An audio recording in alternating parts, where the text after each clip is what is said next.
दोस्तों, भारत और अमेरिका के रिश्तों में एक नया मोड़ आ गया है। वजह है अमेरिका का वो बड़ा फैसला जिसके तहत भारत से आयात होने वाले सामान पर अब 25 से 50% तक टैरिफ लगा दिया गया है। यानी अगर कोई भारतीय प्रोडक्ट अमेरिका जाएगा तो उस पर पहले से दोगुना टैक्स देना होगा।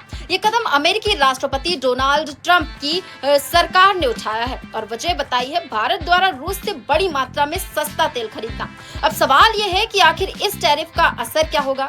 भारत क्यों रूस से तेल खरीद रहा है और अमेरिका ने इतना बड़ा कदम क्यों उठाया है? आइए इसे समझते हैं। ट्रंप प्रशासन का कहना है कि भारत रूस से रोजाना करीब 1.75 मिलियन बैरल तेल खरीद रहा है। जनवरी से जून 2025 तक भारत ने रूस से लगभग $52 अरब का तेल आयात किया। अमेरिका का मानना है कि इससे रूस को आर्थिक मदद मिल रही है और यही पैसा रूस यूक्रेन युद्ध में इस्तेमाल हो रहा है।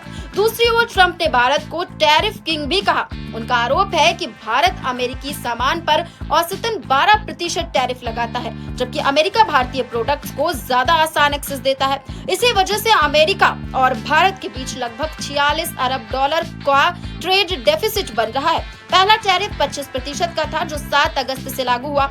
इसे अमेरिका ने रेसिप्रोकल टैरिफ कहा, यानी भारत जितना अमेरिकी सामान पर टैक्स लगाता है उतना ही अमेरिका ने भी लगा दिया।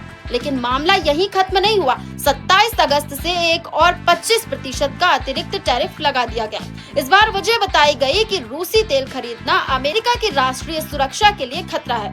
अब दोनों मिलाकर भारत के आयात पर कुल 50% टैरिफ हो गया है, जो दुनिया में सबसे ज्यादा है। इस टैरिफ का सबसे ज्यादा असर होगा textiles, jewellery, leather, auto parts, chemicals. इनसे ज्यादातर भारत के छोटे और मझोले उद्योग यानी MSME सेक्टर से जुड़े हैं। इसका मतलब है लाखों नौकरियां खतरे में आ सकती हैं। हालांकि फार्मास्यूटिकल्स और इलेक्ट्रॉनिक्स जैसे सेक्टर्स को छूट दी गई है, यानी दवाइयां और आईफोन जैसे प्रोडक्ट्स पर असर नहीं होगा।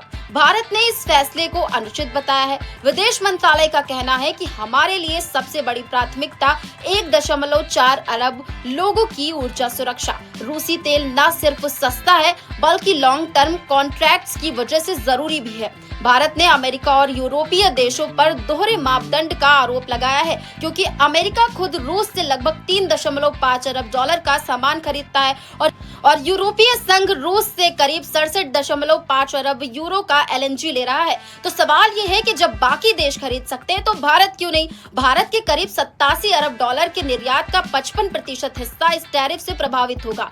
मूडीज का अनुमान है कि भारत की GDP ग्रोथ FY26 में 0.3% तक घट सकती है। HSBC का कहना है कि ग्रोथ में 0.5% का गिरावट आ सकती है।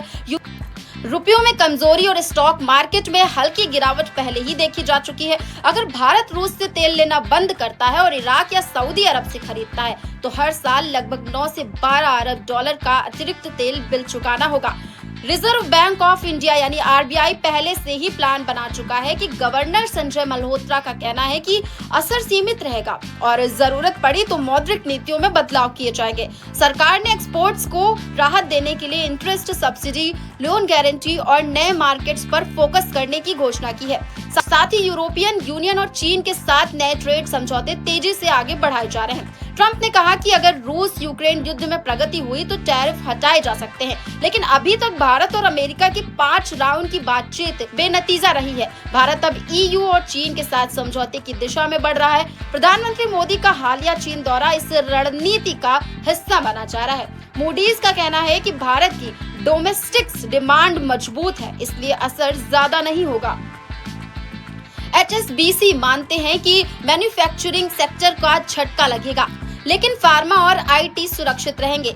फिट्स की रिपोर्ट के अनुसार भारत की रेटिंग फिलहाल स्टेबल है, लेकिन लंबे समय तक टैरिफ रहने से FDI और जॉब्स पर दबाव आ सकता है। आपका क्या मानना है? कमेंट में जरूर बताएं।